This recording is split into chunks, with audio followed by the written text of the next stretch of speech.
right, it is Way Up with Angela Yee. I'm here. Jasmine Brand is here with me. Yes.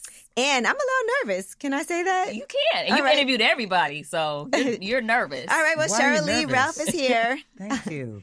And we are going to be talking about a lot of things, but it's an honor, to be sitting with a true diva, as you are. A divinely inspired, victoriously alive woman. Yes. There we you have to go. make sure we put that out there. Don't worry, we were going to ask you about that because, like you said, for some reason, diva gets this bad connotation sometimes. Yes. They always think of somebody that's got bad attitude, just negativity all around her, and is just so about her asks in life and takes no shame in the fact that, of course, I hit her. I hit her with my open hand.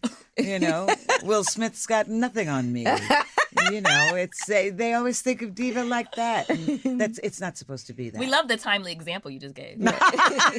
She's right on point. Right? Hey. Well, and she also did tell us while she was waiting in the green room, she said she only eats green M&Ms, so we had to handpick out. Oh, my gosh.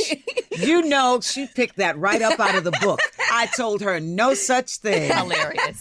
I'd have only chosen the red ones. Okay, I'm sorry. The red ones You're and right. the brown ones. Red is your color. You're also a Delta. Yes, I am. Member of Delta Sigma Theta. Okay. Yes, I am. Can you guess what Jasmine is by looking at her? Well, I see the pink and all of that, so I'm going to think that she's an AKA. I am an AKA, but it has nothing to do with the with pink the pink hair. in your hair. It has nothing, but yes, I am AKA. Well, also, it's the fact that you've got the green eyeliner. It's St. Patty's Day. I have green on because I didn't want to get pinched. So okay. give me a pass, please. No. The green nails. And I was getting ready to say the enough. green fingernails. Let's talk about this book. Let's talk about this book. But Diva 2.0, this book is out, and it's amazing, first of all. Just to see your journey from where you started to where you are now, it feels like show business was something that was in your blood. Oh, absolutely. My mother always told me that when I was born, I was born at a time when they used to spank children. They'd hold you upside down and then slap you on your behind. No, that's real. Okay. They would hold you upside down, then slap you on your behind to clear out your lungs. And the story is that there was no need to slap me because I was already laughing. So Now, you came out laughing? that's what she says, that I came out laughing. But they didn't know that this was the path you were going to take. I know you went to college and you were pre-med for a hot second. You even thought you would be an attorney. And a lot of times we don't want to let our parents down. Absolutely. And I'm an immigrant's child. My mom immigrated from Jamaica, big up Jamaica. And it was be a doctor, be a lawyer. And if you can't do that, then marry one. So that was the mantra that you had to, live up to. Thank God I did none of those things. I get to play one now and get paid for it. Oh, my gosh. And all of that has made my mother, when she was here on earth, very happy. I think it was about the whole monetary thing of it. Could you make a living? Yeah. Right. Could you take care of yourself? Could you live without having to suffer, anything close to poverty? So when I was able to help redo her house in Jamaica, This that is made working. it real for her. Yeah. Yeah, she was like, oh, this is great. I love it. But I also could see you being an attorney. I could see you being a lawyer. My goodness, I was doing a speaking engagement, book signing in Boston, and when I got on the plane, and the gentleman said to me, "So what's the case of the day?" And I said, What case? He said, well, aren't you a lawyer? And I said, no, I'm not at all. I can definitely see it. I know. I feel like you win. Yeah. Thank you. She got it. Thank you. And we didn't even introduce you properly. We forgot to say Emmy Award winning. Thank you. Sheryl Ralph from Abbott Elementary also, which, by the way, that show is one of the best shows on television right now. No. Abbott Elementary is the best show on television right now. And I wouldn't even say it's just here in the United States. It is around the world.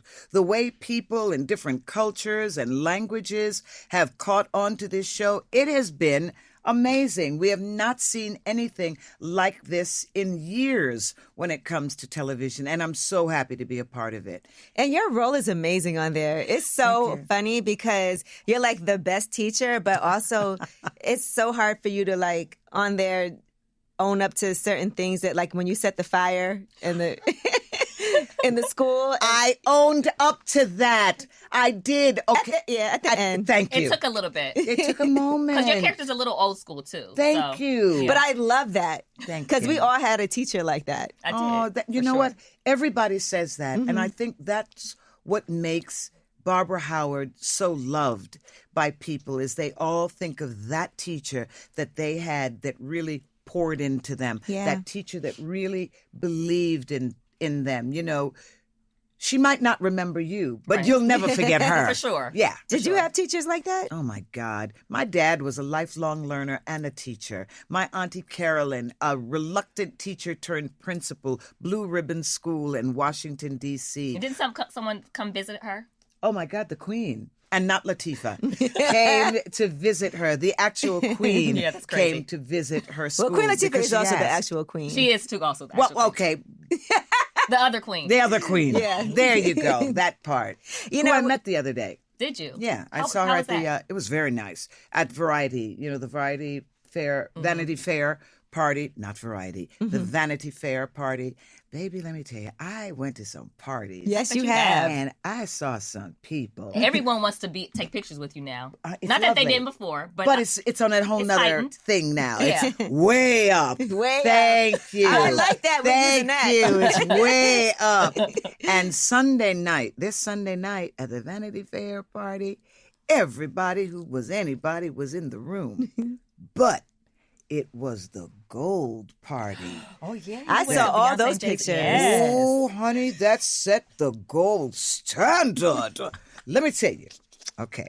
First of all, when you walk into this room, if you're there, you already are a VIP. Yes. Okay. Nobody's taking selfies with anybody because nobody needs them Right. with everybody because they're all going to connect on some way, some level, somewhere, or have already connected already. So they're like fist bumping, hey, how you doing? All of that stuff. Kardashians and all of that stuff all over the place. But when the golden child, The golden child. Miss Beyoncé, entered the room, I'm not really, taken back by too many people. Right. Okay. I'm sure. But Beyoncé walked right up to me with her beautiful open arms and was so lovely in her welcoming of me to the party. But it doesn't stop there. Okay. I don't know if anybody has seen Beyoncé lately, Okay. but the face on this woman. Oh, my God. The woman has a glow. I don't know if it was the glow of the night. I do not know. But when I looked at Beyoncé, I was like, my God. I had to tell her, I said, darling, you're just getting better with time. And I really meant it. Right. Because she really is. Right. What did she say when you said that? She just was she just took it in and she said, thank you. And it was in a genuine thank you. Then she happened to tell my son how handsome he was. And was he over. almost died and went to heaven. It was over. I was like, please, honey, stay alive, stay alive. But it was amazing. And then, Jay-Z chose me for the NFL Lift Every Voice and Sing. So I said to Jay-Z when I met him, and first of all, I have to tell you, he's much better looking in person. Okay. He's much better looking in person. And you'd rather be better looking in person, by the way. That part right there. He's much taller than you accept. He has a slim but fit build on him, so you could see why she chose Jay-Z. Right. You could see that, right? And I was like, okay, I see it. And I said, Jay-Z, why me? Why did you choose me for that moment? And he looked at me with this incredulous look, and he was like as if he would say, why you? He was like, I'm me. Of course it was you. And you were great. He said, that song will never be the same. And I was like, oh, my God. What a night. When your children just look at you and are loving on you and giving you your flowers, because I'm everybody's mother in my head, and all of my children do well. I was just like, But look at how This is amazing wonderful. you look, and look at your skin. Yes. Oh, thank you. Look good. Yeah, Thank you. very flawless. Yeah, you look Thank good. you. I like to take care of myself. I can see. Thank you. And What- my dad said that to me, that, along life, there will be changes, there will be journeys, but there's one thing you must do for yourself. And as a man of his time, it was, as a woman, you must take care of yourself. So that has been a life thing of mine. And I spent most of my time being raised by my dad. Right. My parents lived in two different places, and my mother took my two younger brothers to Jamaica. My dad kept the two older ones in the States, and we went back and forth, for the holidays and things like that. Okay. But so I really was raised from a male point of view as to what is necessary to keep yourself, in shape, moving forward, fabulous. That was important to him as his firstborn and only daughter. And I look at you and I'm like, Sheryl, first of all, when you're beautiful now, when you were younger, I mean, stunning, right? And I think about some of the experiences that you went through from leaving Diva 2.0, going to a school that was an all-white school for a period of time and feeling not beautiful. What was that experience like? Because I remember going from public school to private school too, and how hard that was for me. But I can't even imagine what you went through. When I think about it now, it still hurts.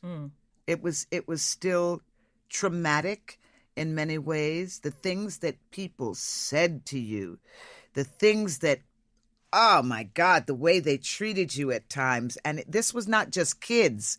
This was adults as well.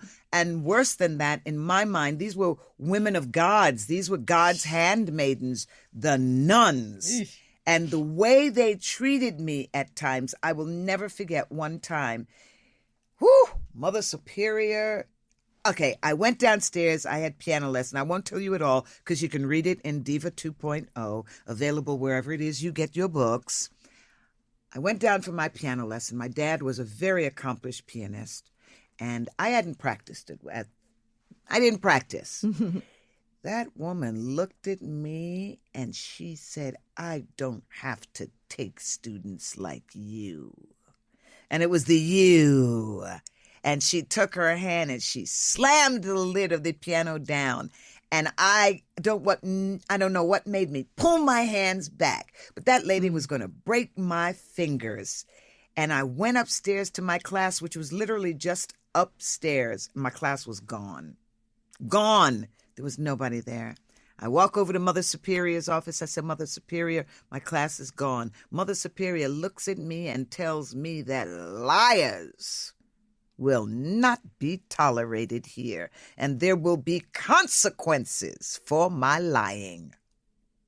I walked behind Mother Superior to my classroom, and she looked at me and then opened the door. There was nobody there. There was nobody there. Right. Mother Superior told me then, go home. This is the middle of the day.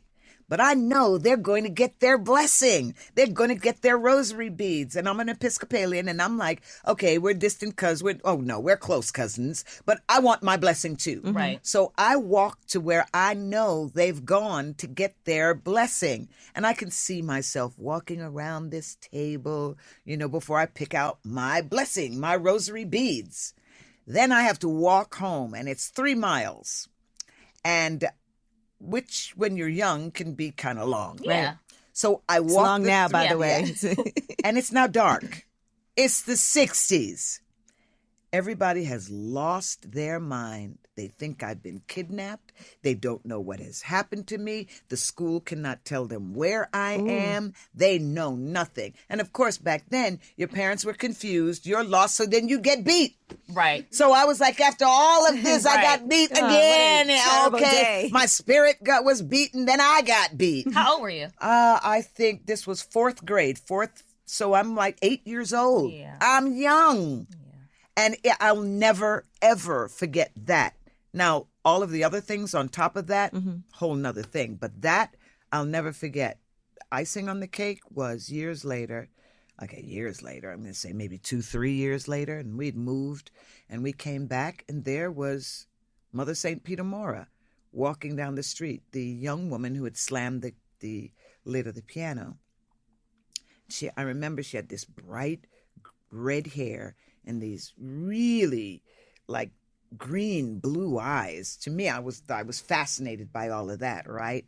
And she looked at me and she apologized to me. Wow. She apologized. She said, I am so sorry. I did not know then what I know now. And I apologize. And she came down to my eye level to apologize to me. So I've had that happen several times in my life where people have made certain mistakes, but they have come back to say, I'm sorry, which in some ways it helps heal the hurt, but not all the way because it happened. And that is one of your lessons, right? To not hold on to those things and let it go. That's right. Do not let other people's negativity become yours. Do you channel those emotions and that experience you kind of broke down to us? Yes. That pain, that hurt, and feeling helpless. Do you channel that kind of stuff in your work? All the time. Those kind of feelings, I think as a method actor, I remember how I felt at that time. So when there comes to another challenge like that, when the character's feeling challenged, I go right back to how did I feel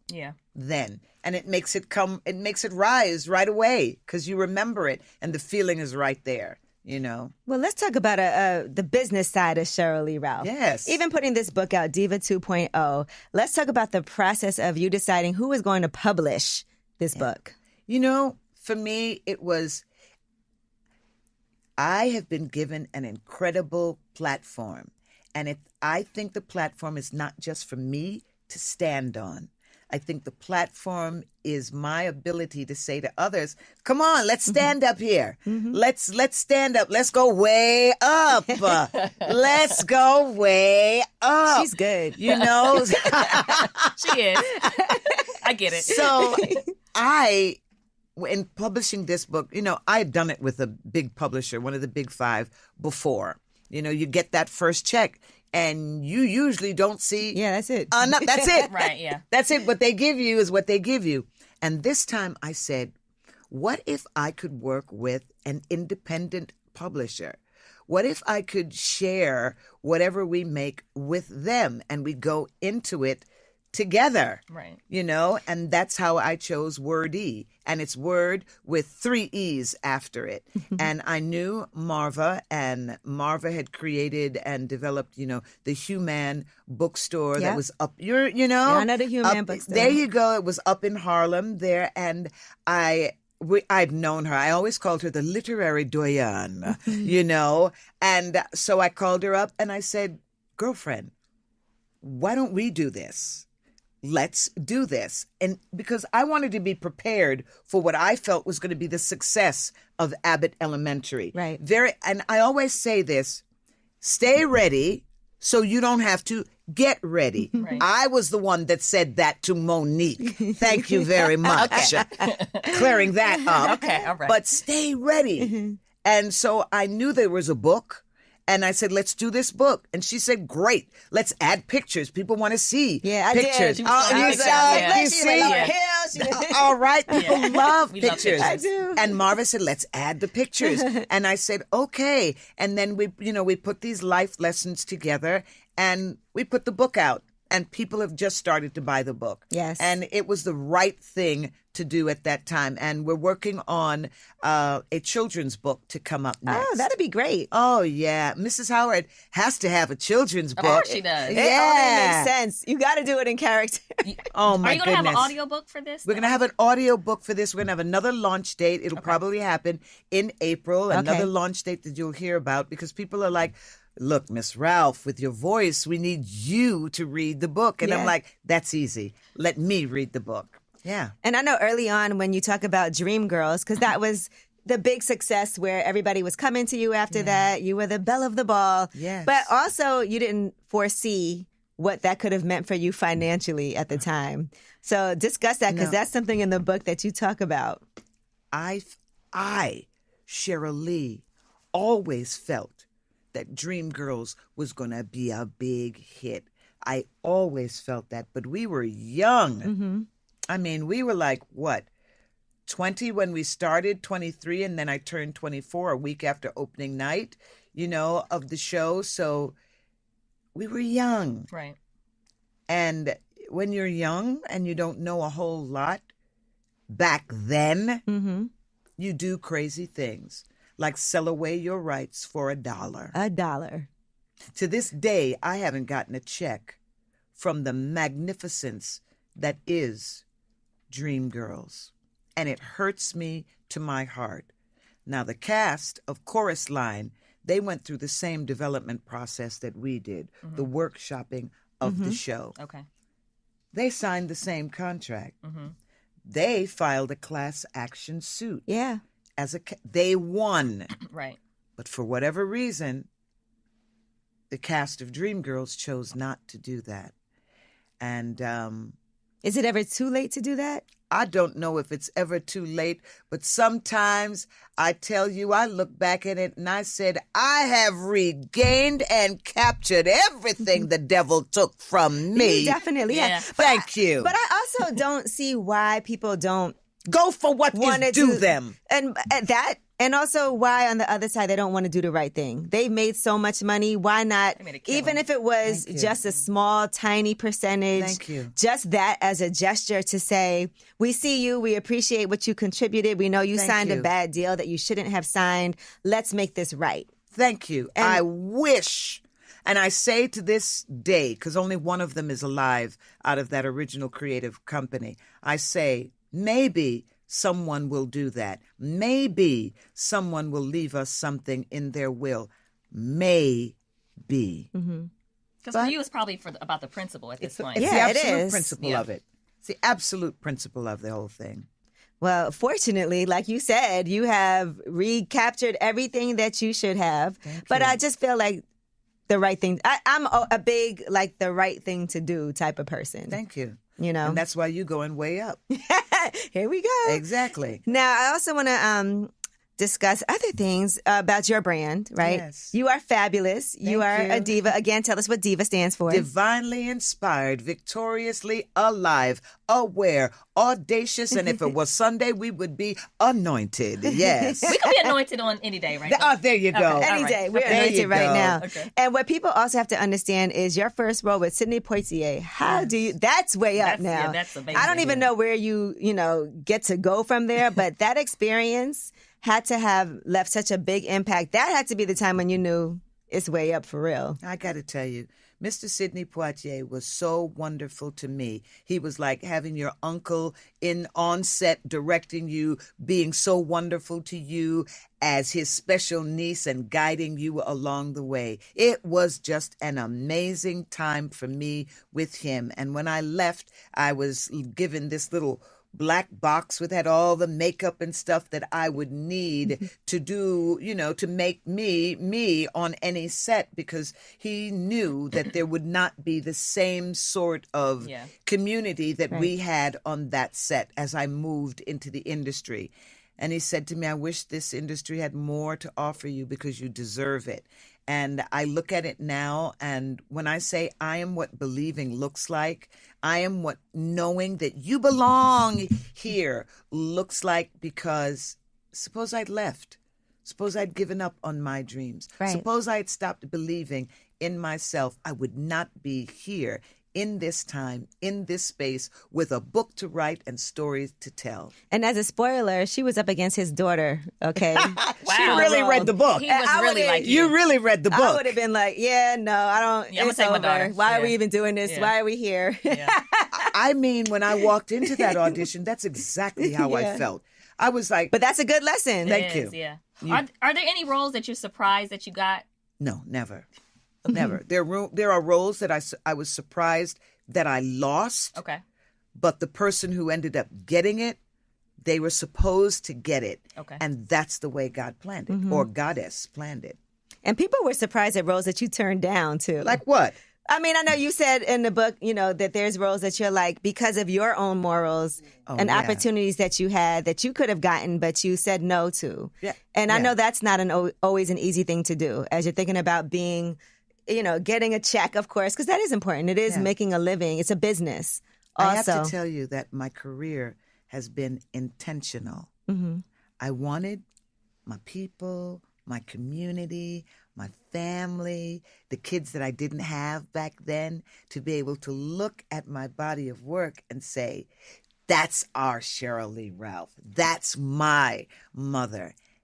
When young people come up to me and say, Miss Ralph, I see you, I get you, and I thank you for what you did. That was with intention. Right. It was done for them. What was the most challenging role that you did take ever? Would you say that it left you feeling like, whew, exhausted? This was...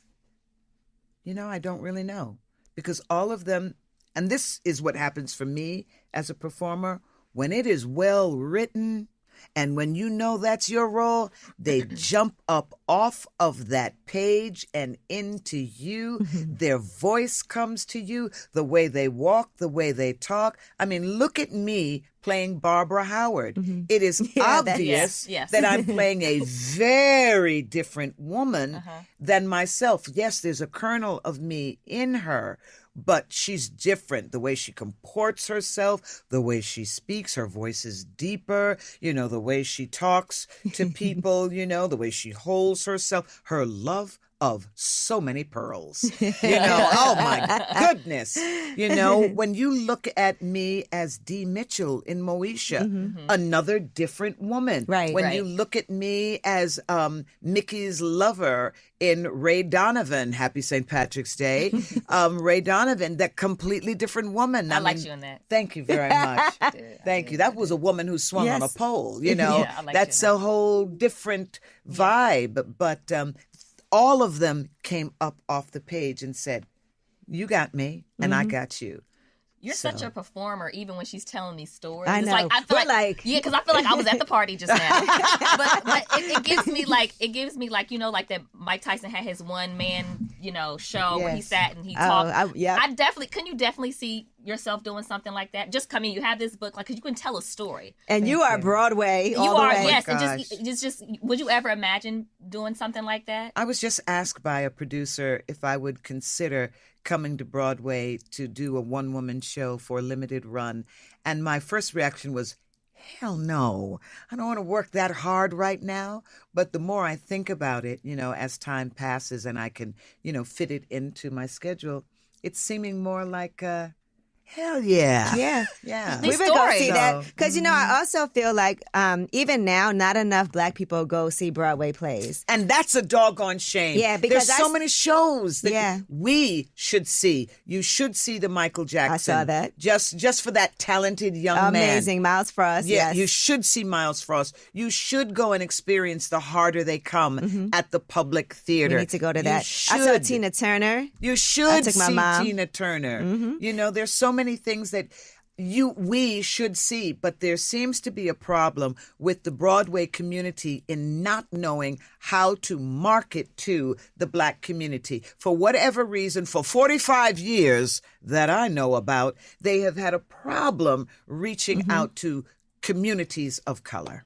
Yeah, I don't know what to do about that, because I went to go see For Colored Girls on Broadway, and it came and went. Yes, it did. And I felt like it wasn't properly marketed. It was not. But I went and it was amazing. Yeah, it was Did you great. see Thoughts of a Colored Man? No, I didn't see that. See, that one was another one. We got killed by COVID. I was a producer on that. Okay. And then there was the Ohio State murders with Audra McDonald, a wonderful story that a lot of people missed that should have seen. I was a producer on that as well. But there's so much out there. That's something I definitely want to marketed highlight more, is going to the theater. Yeah. Yes. Because it is like the perfect. I went to go see The Black Odyssey on opening night, and that's in a play on 13th Street. So I went there to go see that. But I enjoy going to the theater so much. Your phone is away. Yeah. Just like going to the movies. And I think it's just another level of like the fact that it's a one take thing. That's it. You go up there and There's no cut. There's no cut. Yeah. No, there's no, can I try that again? No. You have to know your lines because everybody else is depending upon you. And I can't tell, like, if somebody messed up a line, to be able to keep going. That's right. So that we don't even know. That's a whole nother type of skill. Right. To be able to have. I was doing a show called Thoroughly Modern Millie on Broadway. And I had this monologue about my green glass love. And this particular night, my God. What happened? I couldn't remember. See, that has to happen. I couldn't remember. And I was talking about bottles of green glass and green this and green. It would have been perfect for St. Patrick's Day. Yes. But yes. I was just lost. The first time that happened to me, though, I was doing Dreamgirls. And I remember it was one night only. You want all my love and my devotion. All of that. Honey, after that, blank. And I remember hearing the stage manager say, her mic's dead. The onstage manager said, no, it's not. Her brain is dead. And at that moment, I realized it might be time to take a long vacation and possibly move on. Right. And that's exactly what I did. Yeah. Oh, well, that was a sign. You listen to your body. I listened to all of it. Yeah. I listened to the vibes. I listened to the signs. All of that stuff. It's there. All we have to do sometimes is listen. Because, it's speaking to us. But sometimes we want to listen to something else. You have to listen to your gut. You have to listen to your own self. You have to accept your own vibrations because they're there for you to receive and answer. What was your first big investment? My first big myself. Mm-hmm. Yeah. My first big investment was in myself. And that investment in myself has paid off. It has paid off in the way I look. It has paid off in the way I have been able to raise my children. It has paid off in the way I've been able to stay married to my second husband, Senator Vincent Hughes of Pennsylvania, Philadelphia in particular. It has paid off in the ways that I've been able to build my brand, build my business, and as a Delta, when we go to our conventions, your convention, my convention, everybody has something to sell. And I would do these T-shirts. And the T-shirts, there were times when I needed to sell some T-shirts. And they got me over some humps. We'll buy some apparel. We will buy some apparel, baby. Yes, we will. To this day, I'll never go to a Delta event without some sort of merchandise. I'm telling you, because we will buy. Yeah. So, building upon that, now my kids have taken it over with their nonprofit Walk Good LA and, their merch and things. And my son put out there, the graphic of me and this is what believing looks like. Mm-hmm. People bought the bags.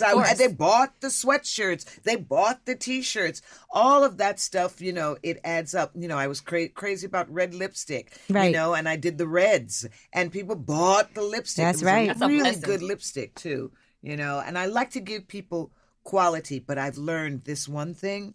I always felt that if I could give you the best for the least amount of money, you would want it.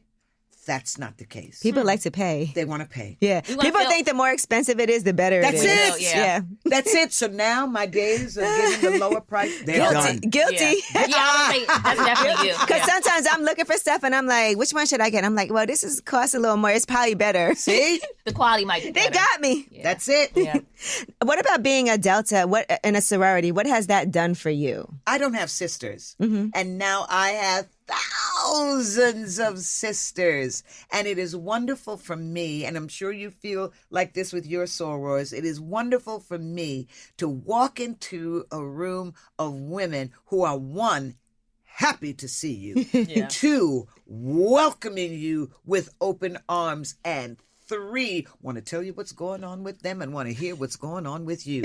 And that to me is absolutely magic. So I love also the attention to scholarship, that education is important, the attention to community, attention to the people in the community. And now we're having a new shift to an attention towards self, that your health and well-being really matters. I just love all of that. Yeah. No, I'm into health. I got my green juice right here. Come on now. And one thing I wanted to ask you about in the book, and you kind of, you didn't get into detail about it. Yeah. You talk about the MeToo movement, and you even said an experience where a promoter put his hand on your leg, and that would happen at times, right? Mm-hmm. And so, and I noticed that you didn't get into detail about it, but do you feel like that's something that, has had any effect on your career in any way at all, and B, that you would at some point get more into detail about, because it is, like you said, with the MeToo movement and that happening all the time, that's a hard thing for women to even speak up about. Hence, I didn't say a whole lot about it. Yeah. Yeah. You know, and not like detailing names or who it is, but just even the effect that has on you. Because it's horrible. Yeah. Because, you know, oh my God. It's like I can think about these things. And I tell you, there was one incident where it was like the third time something like this had happened to me. And I thought to myself, what did I do to deserve that? My skirt is at my knees. Mm-hmm. I have on a sweater blouse. What made this man think that he could just come over and put his hands on my body in front of, he didn't know me. Right. He did not know me. And I was in that, it passed. Years later, I was in a situation and that man walked through the door. He sat down at the table across from me. Mm. He did not remember any of this, but I had to let him know what he did that night. Mm. Oh, so you confronted him. Oh, I absolutely confronted. He was right there. Right. I had to confront him about it. Do you want to know what was the shocking part? Everybody around the table was appalled that I would stand up for myself. What? They were appalled. They told me that I should be ashamed of myself. What? And why would I even bring that up? And at the dinner table.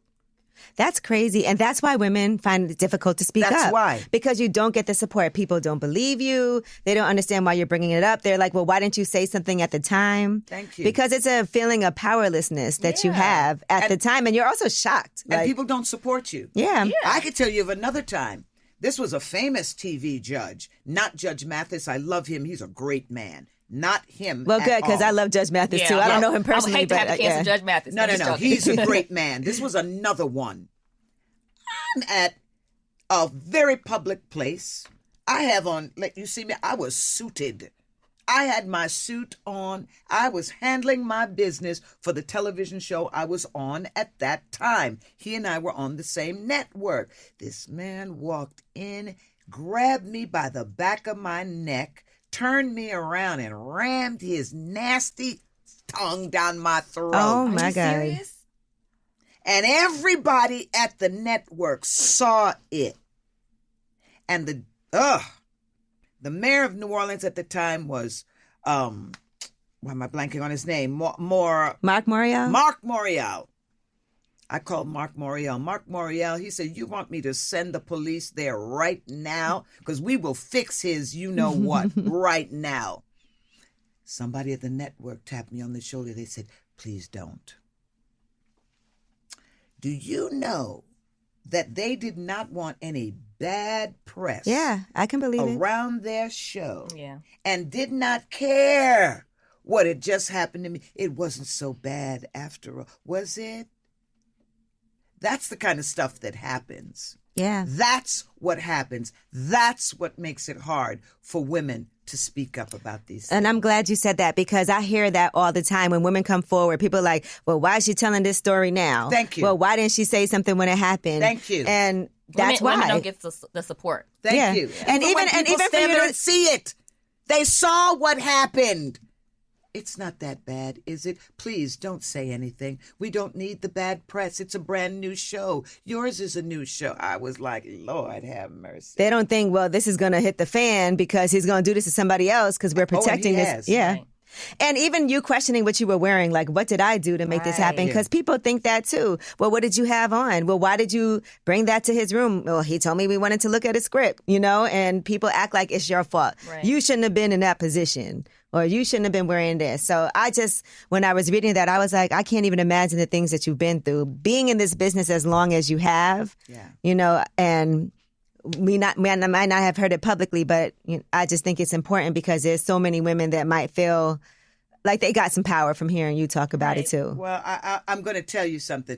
if a man invites you up to his room and it's the middle of the night, don't go. Right. Have him meet you down in the lobby. Right. Although I will tell you that one time, Michael Jordan invited me up to his room. What time was it? It was in the middle of the night. Okay. I did go, and you know what we did? We ended up playing backgammon. We talked about our parents. We talked about our families. And we ended up being good friends for a long time. We had no sex whatsoever. Right. In fact, he referred to me as the big sister. And I said, I'm always the big sister. And we just had the best time ever. Yeah, there's good people and bad people. Yes, there are. What kind of advice do you have for someone who works in Hollywood and is a woman and went through an experience like you went through? Like, what advice would you give them? Speak up or no, or? It's hard. I would say nowadays, speak up, tell your truth, do not carry the burden of that pain, and especially if it's something you feel that you cannot work through. Because, situations like this, experiences like this, drive some people crazy. Yeah. It hurts them to their core. They get changed forever. Yeah. Some people never work again in the business. They never work again in this business. I am shocked that we're seeing what happened with the whole Harvey Weinstein of it all. Mm-hmm. I'm shocked that they were actually able to take him down. There are some other men that can yell out loud, just grab them by the you-know-what. Right. And they become president. And they become, exactly. Yeah. So you just never know. And people do lie.